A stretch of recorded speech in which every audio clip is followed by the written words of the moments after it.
Hey guys, मैं आपकी दोस्त आपकी host Komal Yadav. Welcome back to commerce journal. Guys, आज की इस वीडियो में हमने डिस्कस किया है जीएसटी R1 के बारे में। गाइस, मैनुअली तो आपने काफी सारी रिटर्न्स देखी होंगी। आप बीकॉम करते टाइम भी आपने जीएसटी पढ़ा होगा और सीए के दौरान भी आपने जीएसटी रिटर्न के बारे में सुना होगा। इंटर्नशिप के दौरान आपने जीएसटी रिटर्न सीखा भी होगा। लेकिन जब तक आप प्रैक्टिकली उन पोर्शन को कवर नहीं करते डिटेल में, तब तक आपको वो चीजें समझ नहीं आती है।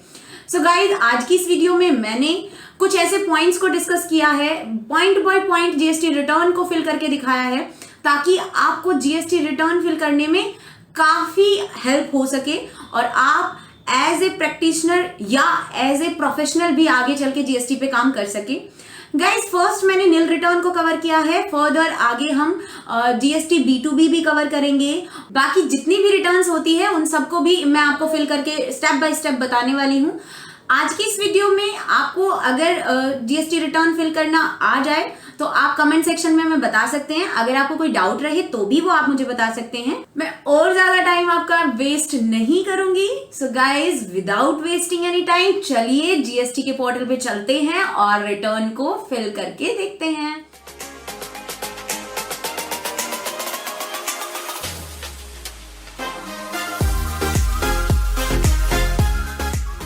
गाइस, इधर हम जीएसटी के पोर्टल पे हैं। यहाँ पे हमें क्या करना है, अगर आपको नहीं पता तो आपको जस्ट इतना करना है, आपको www.gst.gov.in वेबसाइट पे जाना है। वहाँ पे जाते ही आपके पास पोर्टल ओपन होकर आ जाएगा जीएसटी का। अब यहाँ पे देखिए, आपको एक बटन मिल रहा होगा लॉगिन का।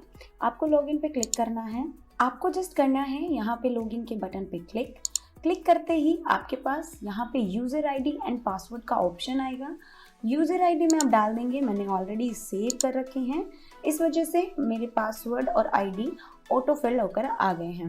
यहाँ पे मुझे कैप्चा यानी कि कोड डालना है। अब यहाँ पे मैं ये कोड एंटर कर देती हूँ। एंटर करते ही मुझे यहाँ पे लॉगिन पे क्लिक करना है। लॉगिन करते ही मैं जीएसटी के पोर्टल पे ओपन होकर आ गई हूँ, यानी कि मेरा अकाउंट ओपन हो गया है। यूज़र आईडी एंड पासवर्ड डालते ही मेरा अकाउंट ओपन हो गया है। ये देखिए, यहाँ पे मेरी फर्म का नाम और यहाँ पे जीएसटी नंबर शो हो रहे हैं। अब यहाँ पे आपकी जो रिटर्न कैलेंडर है वो आपको शो हो रहा होगा कि कौन कौन सी रिटर्न आपने फाइल नहीं की है। तो यहाँ पे जो रिटर्न आपने फाइल नहीं की है वो फाइल आपको दिखा देंगे। यहाँ पे हमने GSTR3 भी सितंबर की फाइल कर दी है। अब अगर हमें दूसरी रिटर्न फाइल करनी है तो उसके लिए हमें रिटर्न डैशबोर्ड पे जाना होगा। रिटर्न डैशबोर्ड पे जैसे ही हम आ जाएंगे, हमें यहाँ पे अपना फाइनेंशियल ईयर चूज करना है। अब फाइनेंशियल ईयर हमारा क्या हो सकता है, जो फाइनेंशियल ईयर अभी करंट में चल रहा है, यानी कि 2021 और 22। आपको पता होगा गाइस कि फाइनेंशियल ईयर 1 अप्रैल से 31 मार्च तक होता है। अभी जनवरी चल रहा है, तो यहाँ पे 2021 और 22 पीरियड मैंने सेलेक्ट कर लिया है। अब यहाँ पे जो रिटर्न मैं फिल करने वाली हूँ वो कौन से क्वार्टर की भरने वाली हूँ, मैं आपको क्वार्टरली रिटर्न फिल करके दिखा रही हूँ। जीएसटी R1 चूज करूंगी कि मुझे कौन से क्वार्टर की रिटर्न फिल करनी है। यहाँ पे मैं 3rd क्वार्टर की रिटर्न फिल करने वाली हूँ, यानी कि अक्टूबर से दिसंबर तक की।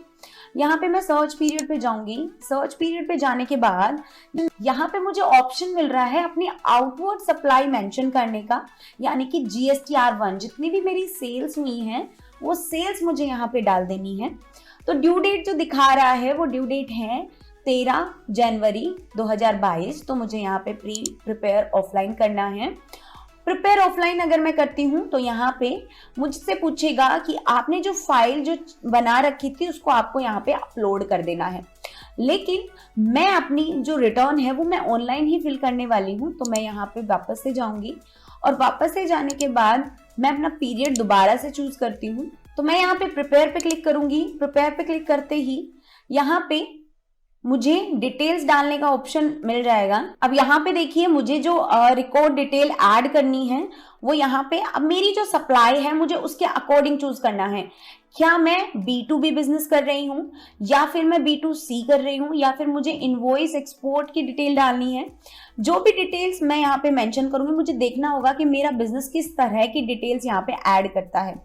अब यहाँ पे अगर मैं B2C करती हूँ तो मैं यहाँ पे B2C डाल दूंगी। अगर मैं नील रेटेड सप्लाई करती हूँ तो मैं यहाँ पे नील रेटेड डाल दूंगी। अब देखिए, मैं यहाँ पे नील रेटेड सप्लाई करती हूँ तो मैं यहाँ पे नील रेटेड मेंशन कर दूंगी। निल रेटेड में मुझे यहाँ पे डालना है कि इंट्रा स्टेट कर रही हूं मैं रजिस्टर्ड पर्सन को या फिर मैं अनरजिस्टर्ड पर्सन को दे रही हूं। अब हम जो भी सेल करते हैं वो हम अनरजिस्टर्ड पर्सन को करते हैं क्योंकि हम कस्टमर को सेल कर रहे हैं। तो यहाँ पे मुझे इंट्रा स्टेट डालनी है। इंट्रा स्टेट का मतलब होता है आप सेम स्टेट में डील कर रहे हो। इंटर स्टेट का मतलब होता है आप एक स्टेट से बाहर अगर डील कर रहे हो यानी कि सप्लाई कर रहे हो तो आप इंटर स्टेट डालेंगे। यहाँ पे मुझे अपनी इंट्रा स्टेट सप्लाईज को मेंशन कर देना है। अब जो अमाउंट रहेगा मेरा निल रेटेड सप्लाई का वो मैं यहाँ पे मेंशन कर देती हूँ।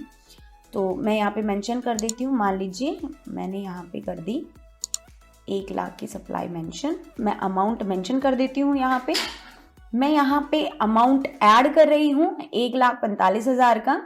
तो मैंने यहाँ पे सेव कर दिया अमाउंट। सेव करने के बाद ये आपको जीएसटी पोर्टल पे एक आपको नोटिफिकेशन आई है। यहाँ पे ये मेंशन कर रहा है request accepted successfully, please refresh after 30 seconds to check the upload data. यानी कि मुझे अगर देखना है कि ये जो डेटा है ये अपलोड हुआ है या नहीं हुआ है, उसके लिए मुझे आफ्टर 30 सेकेंड इसको रिफ्रेश करना होगा। अब रिफ्रेश के लिए यहाँ पे एक की दे रखा है, यहाँ पे एक ऑप्शन दे रखा है, इसको आपको क्लिक कर देना है। क्लिक करते ही आप यहाँ पे सेव पे क्लिक कर देंगे।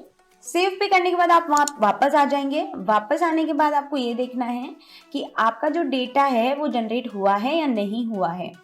अब ये देखिए आपका डेटा अभी जनरेट नहीं हुआ है, आपको समरी के लिए वेट करना पड़ेगा। तो इसके लिए आपको क्या करना है, वापस से रिफ्रेश करना है आफ्टर 30 सेकेंड या 1 मिनट भी ले सकते हैं आप। अब जैसे ही आपने बैक करके यहाँ पे रिफ्रेश पे क्लिक किया, क्लिक करते ही यहाँ पे देखिए आपकी जो निल रेटेड सप्लाई है वो यहाँ पे देखिए रिकॉर्ड्स को इसने शो कर दिया है। अब आप मेंशन कर सकते हैं। अब यहाँ पे आप समरी अगर जनरेट करना चाहते हैं तो आप समरी भी जनरेट कर सकते हैं, और अगर आप समरी जनरेट नहीं करना चाहते हैं तो आप इसे छोड़ देंगे।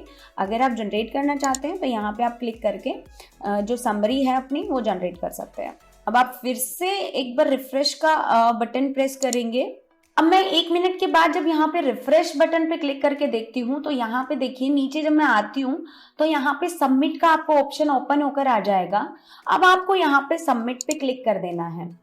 सबमिट में क्लिक करते ही ये कह रहा है you are about to submit GSTR1, would you like to proceed. आप कोई चेंज अगर नहीं करना चाहते हैं तो आप प्रोसीड कर सकते हैं। अगर आप कुछ चेंजेस रखना चाहते हैं तो आपको कैंसिल करके वापस से कुछ चेंज, अगर अमाउंट में आप चेंज करना चाहते हैं तो आप चेंज कर सकते हैं। मैंने यहाँ पे प्रोसीड पे क्लिक कर दिया है। प्रोसीड पे क्लिक करते ही ये कह रहा है your submit request has been received, please check the status in some time. यानी कि आप अपना स्टेटस जो है फाइल रिटर्न का वो देख सकते हैं। तो ऐसे करके मैंने इस रिटर्न को फिल कर दिया है। 30 सेकंड के बाद हम रिफ्रेश करके देख सकते हैं और यहाँ पे फाइल रिटर्न का ऑप्शन आपका ओपन होकर आ जाएगा। अब मैंने यहाँ पे फाइल रिटर्न के ऑप्शन पे क्लिक कर दिया है। अब जैसे ही मैं फाइल रिटर्न पे क्लिक करती हूँ यहाँ पे मुझसे पूछ रहा है, रिक्वेस्ट कर रहा है कि आप कंफर्मेशन देना चाहते हैं कि जो मैंने नॉलेज डाली है वो ट्रू है और करेक्ट है। तो आप यहाँ पे कंफर्मेशन दे दीजिए और आपकी अथोराइज सिग्नेचर ही आपको यहाँ पे सिग्नेचर अटैच कर देने हैं जो आपके फर्म जिसके नाम रजिस्टर्ड है। अगर आप डिजिटल सिग्नेचर करना चाहते हैं तो आप यहाँ पे फाइल विद DSC करेंगे। अगर आप OTP से अपने सिग्नेचर अटैच करना चाहते हैं तो यहाँ पे फाइल विद EVC करेंगे। इससे क्या होगा, आपके फोन में OTP जाएगा। अब यहाँ पे मैंने OTP को सेलेक्ट कर लिया है।